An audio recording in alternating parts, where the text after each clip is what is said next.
welcome to the 57th episode of Access TV. Can you believe that? We'll be getting our bus pass soon. Coming up this week, we catch up with Devil May Cry developer Ninja Theory, have a blast at the MCM Comic Con in London.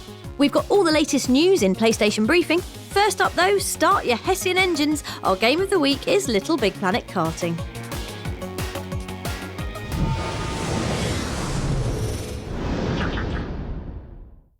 Having saved Craftworld from the Negativitron in Little Big Planet 2, Sackboy has decided to ditch platforming and don the racing leathers instead. Sony's homemade mascot has joined the frantic world of kart racing, with a real emphasis on the word frantic here. This isn't going to be a gentle drive through the countryside. Be prepared to dodge rockets and muffins, swing across pits of green goo, and attempt not to slam into giant pufferfish. Ooh. There is a storyline. Minions called the Horde are pinching everything in sight, just, because. And it's up to you to sort them out through the gentlemanly medium of racing, or something. The story isn't really important here. Smashing sackbox in the exhaust pipe with a giant boxing glove is. This wouldn't be a respectable kart racer without being able to lob weird weapons at competitors, and Little Big Planet Karting doesn't disappoint. Eat electric death, Horde Shriner! But even better than being able to blow your opponents into scraps is the Fast Forwardinator, which zaps you forward in time, something we wish we could do in real life. Did you watch X Factor this weekend? Skip to the end. Fag Ash breath. She was talking right next to her. And then she came on the next show. It's not all about racing for pole position. There are loads of other modes to get stuck into, like waypoint trials, score attacks, and our favourite, kart battles, which has you bombing around an arena, nuking fellow racers for delicious points.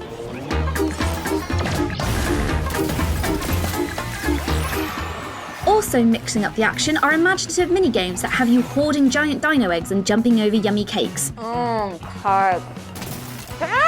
Of course, being a Little Big Planet game means you'll be able to craft your own courses. You talented bunch can get stuck in, creating tricky tracks and battle arenas in fine detail, populating them with stickers and props picked up in the main races, and then you can share everything online.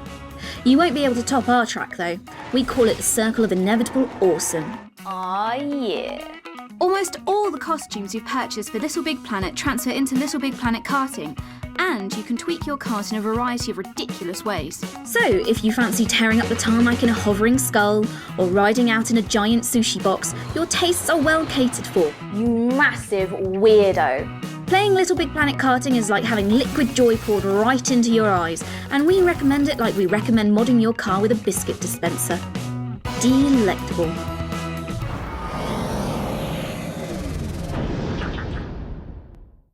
And now the PS3 o'clock news with me. It's your PlayStation Briefing. On our interview radar this week was Visceral Games lead designer Julian Lamoureux, who gave us the lowdown on Overkill mode in Gentle Garden Simulator Army of Two: The Devil's Cartel. It's not really a garden simulator.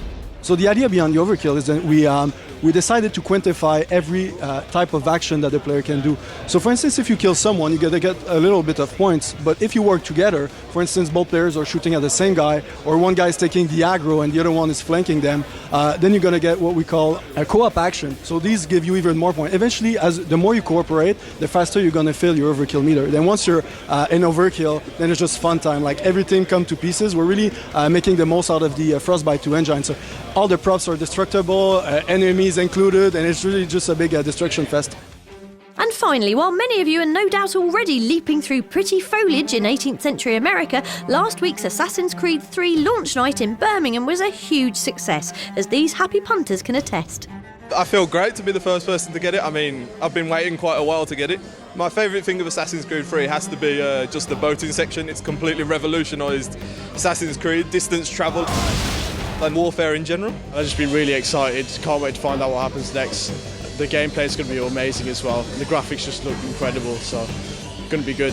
This evening we've been running Mr. Trophy's Naval Challenge on Assassin's Creed 3. Everyone's been competing to try and sink all the ships in the fastest time. If you just can't get enough of Assassin's Creed 3, head on over to youtube.com/PlayStation Access for loads of amazing videos, including a breathless rundown of the series' history, Ezio doing a leap of faith from space, and Dave being a bit rubbish in the battle for Bunker Hill. That's briefing done for now. We'll have more news for you next week.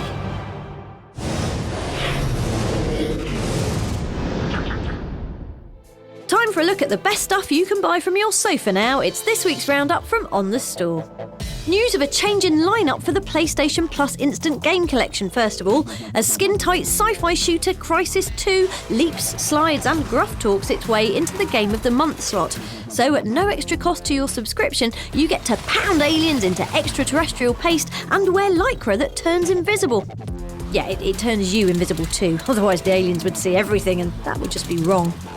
Moving on to PlayStation Vita now, and there's excitement and ladies with knives in the air as Assassin's Creed 3 Liberation hits the handheld, with new protagonist Aveline taking centre stage in this companion adventure to Assassin's Creed 3. It's running on the same engine as its PS3 sibling, so expect the same free-running, free-stabbing, free-posing action, only this time in the palm of your hands. Good lord, PS Vita owners have got it good this week. Look the flipping heck at that. That being Need for Speed Most Wanted, which ridiculously is as big on Vita as it is on PS3, with all the modes, mods and cars present and correct. All your speed points and unlocks are transferable too, so you can fit nitro boosters to your Porsche on the train back from work and then drive it round on your 50-inch plasma when you get home. Most Wanted indeed. And finally, available on PlayStation Vita right now is Smart As, the game that tests your brain juices with a series of mind-taxing minigames and then compares the power of your bonds with everyone else. Are you as smart as your friends, your city, the world? Rob? We certainly hope so. Download it now. That's your lot from the store for now. We'll have more downloadables next week.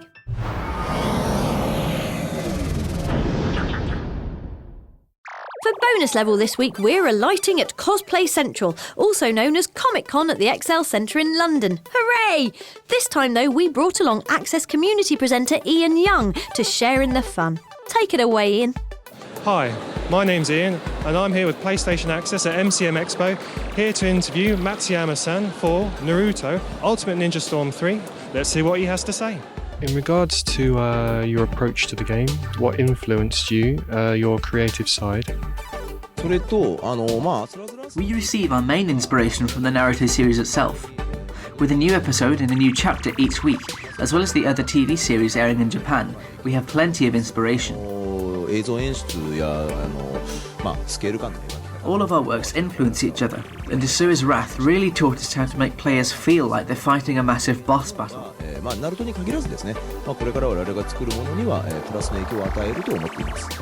Well, there you go. I've just been interviewing Matsuyama-san. I've had a brilliant time. This is a crazy place, and I'm really looking forward to Naruto Ultimate Ninja Storm 3 being released. Love the whiskers. A massive thanks to everyone else at Comic Con for being so friendly and brilliant and eBay savvy. Let's do it again next year.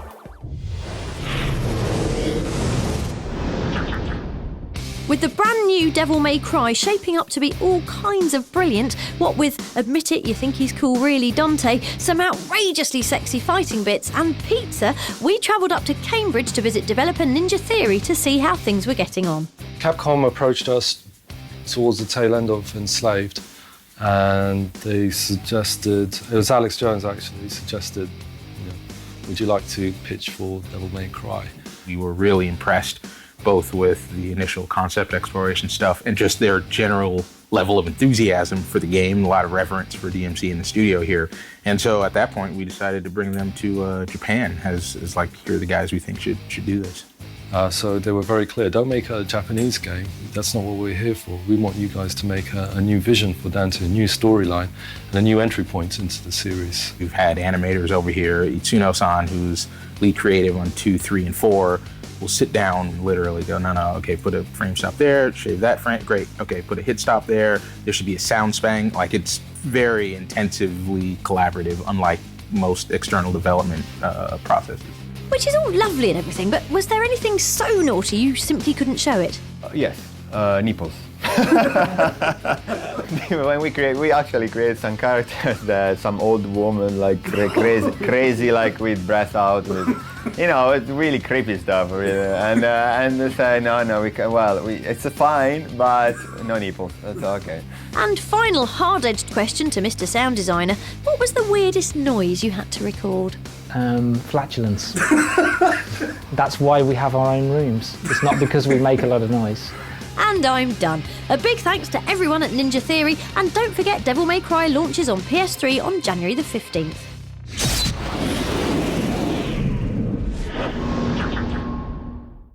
Before we leave you this week, here's one last hit of funny from the recent Golden Joystick Awards, where comedian cum presenter Ed Byrne had these loving words for your favourite PlayStation video show host. Grow up! Grow up, woman! Get away from this gaming lark. What the... I thought we were friends. That is so unprofessional. I mean, God, Terrible comedian.